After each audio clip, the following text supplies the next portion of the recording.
I'm in the theater about to see Ambulance. I'll see you on the other side.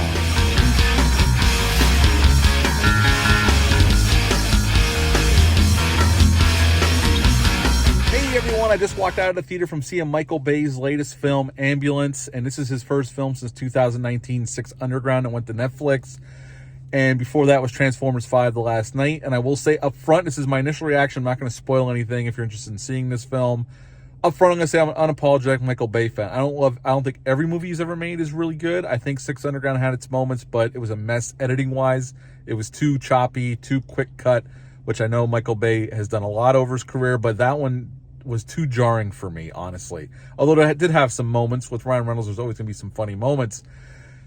This is definitely his best film since 13 Hours. And I know a lot of people say that's not saying much, but I think 13 Hours is a really good film, and I think this is definitely his strongest film since then. It's not perfect. There are problems, but let's start off with the cast. Jake Gyllenhaal, Yahya Abdul-Mateen, and Eliza Gonzalez, and Garrett Dillahunt. But the three main leads are Gyllenhaal, Yahya Abdul-Mateen, and Eliza Gonzalez, and they all are really fantastic here. They all give really great performances, and Jake Gyllenhaal and Yahya Abdul-Mateen have really great chemistry. You believe they're brothers, adopted brothers, but they consider each other brothers, blood brothers, and they're fantastic together. They have great chemistry. It can't be undersold, and Eliza Gonzalez gives a great performance here.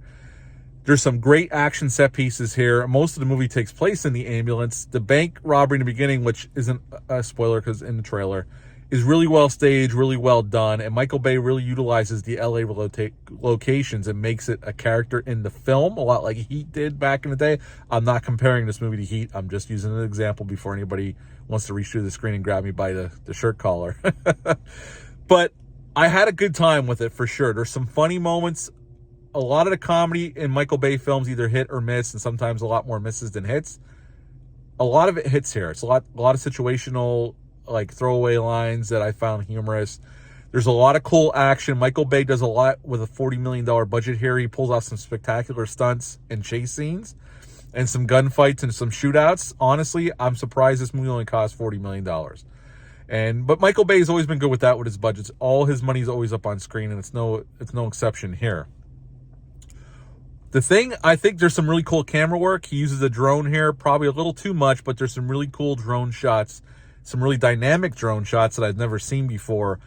And Michael Bay is always good with that, with bringing the dynamic, really cool shots. Now, his editing is what sometimes loses me, like with Six Underground.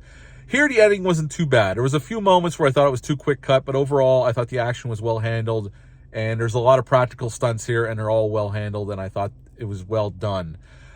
Where I think some negatives are, before I give my rating to this, is the movie is definitely too long. It's about 2 hours and 16 minutes. Bay should have kept this under 2 hours. There was no reason for this movie to go that long. There is a good little story at the heart of this, the reason why everything's taking place, and the actors are doing really good here, but the movie is still too long. They could have shaved 20 minutes off this film easily, and it would have been a tighter film that is just as exciting, but a little shorter. But overall, I thoroughly enjoyed it. There's some great action scenes here. The cast is wonderful, and Bay handles everything pretty damn good, and he pulls some suspense out of the film. And I was there for it. I enjoyed it. Again, it's not perfect. I think it's way too long. I think it's about 20 minutes too long. Easily, it could have been shaved off this film. But overall, I thoroughly enjoyed it, and I think it's Bay's best film since 13 Hours. I would give it a 7.5 out of 10, and if you're a Michael Bay fan, I would recommend checking it out on the big screen if you get a chance. If not, check it out on video. So yeah, 7.5 out of 10 for Ambulance. Have you seen it yet? Leave a comment down below. Let me know. Hit the thumbs up, hit the subscribe button, share this video. I would appreciate that. I'll be back on Friday with the review for The Predator, but until then, bye.